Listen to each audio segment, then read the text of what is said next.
Marcos, 2 kabanata. Pagkalipas ng ilang araw, bumalik si Jesus sa Capernaum at kumalat ang balitang siya'y nasa bahay. Nagkatipon doon ang napakaraming tao, kaya't halos wala nang mapwestuhan kahit sa labas ng pintuan. Habang nangangaral si Jesus, may dumating na 4 na taong may dalang isang paralitiko. Hindi nila mailapit ang paralitiko kay Jesus dahil sa dami ng tao. Kaya't binakbak nila ang bubong sa tapat niya at ibinaba ang paralitikong nakaratay sa higaan. Nang makita ni Jesus kung gaano kalaki ang kanilang pananampalataya, sinabi niya sa paralitiko, "Anak, pinatawad na ang mga kasalanan mo." May nakaupo roong ilang tagapagturo ng kautusan na nag-isip ng ganito, Bakit siya nagsasalita ng ganoon? Nilalapastangan niya ang Diyos. Hindi ba't ang Diyos lamang ang makakapagpatawad ng kasalanan? Alam ni Jesus ang kanilang iniisip, kaya't sinabi niya agad, Bakit kayo nag-iisip ng ganyan? Alin ba ang mas madali? Ang sabihin sa paralitiko, pinapatawad na ang mga kasalanan mo? O ang sabihin, tumayo ka, bitbitin mo ang iyong higaan at lumakad ka? Ngunit upang malaman ninyo na ang anak ng tao ay may kapangyarihan dito sa lupa na magpatawad ng mga kasalanan. Sinabi niya sa paralitiko, Tumayo ka, buhatin mo ang iyong higaan at umuwi ka na. Tumayo nga ang paralitiko habang nakatingin ang lahat. Kaagad niyang binuhat ang kanyang higaan at umalis. Kaya ang lahat ng naroroon ay namangha. Sila ay nagpuri sa Diyos at sinabi nila, Kailan may hindi pa kami nakakita ng ganito? Muling pumunta si Jesus sa baybayin ng lawa ng Galilea. Sinundan siya roon ng napakaraming tao at sila'y kanyang tinuruan.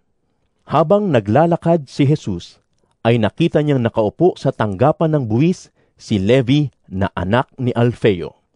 Sinabi sa kanya ni Jesus, Sumunod ka sa akin. Tumayo naman si Levi at sumunod nga sa kanya. Nang si Jesus at ang kanyang mga alagad ay kumakain sa bahay ni Levi, kasalo nilang kumakain ang mga maniningil ng buwis at mga makasalanang sumunod sa kanya. Nang makita ito ng ilang tagapagturo ng kautusan na kabilang sa pangkat ng mga Pariseo, tinanong nila ang kanyang mga alagad, Bakit siya kumakain kasama ang mga maniningil ng buwis at mga makasalanan? Narinig ito ni Jesus, kaya't siya ang sumagot, Hindi nangangailangan ng manggagamot ang walang sakit, kundi ang may sakit. Naparito ako upang tawagin ang mga makasalanan, hindi ang mga matuwid. Minsan, nag-aayuno ang mga alagad ni Juan na tagapagbautismo at ang mga Pariseo. May lumapit kay Jesus at nagtanong, Bakit po hindi nag-aayuno ang inyong mga alagad? Samantalang ang mga alagad ni Juan na tagapagbautismo at ang mga Pariseo ay nag-aayuno.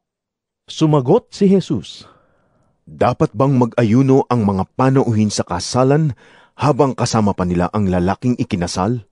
Hindi. Hanggat kasama nila ito, hindi nila gagawin iyon. Ngunit darating ang araw na kukunin mula sa kanila ang lalaking ikinasal at saka sila mag-aayuno. Walang nagtatagpi ng bagong tela sa isang lumang damit, sapagkat kapag umurong ang bagong tela, mababatak ang tinagpian at lalong lalaki ang punit.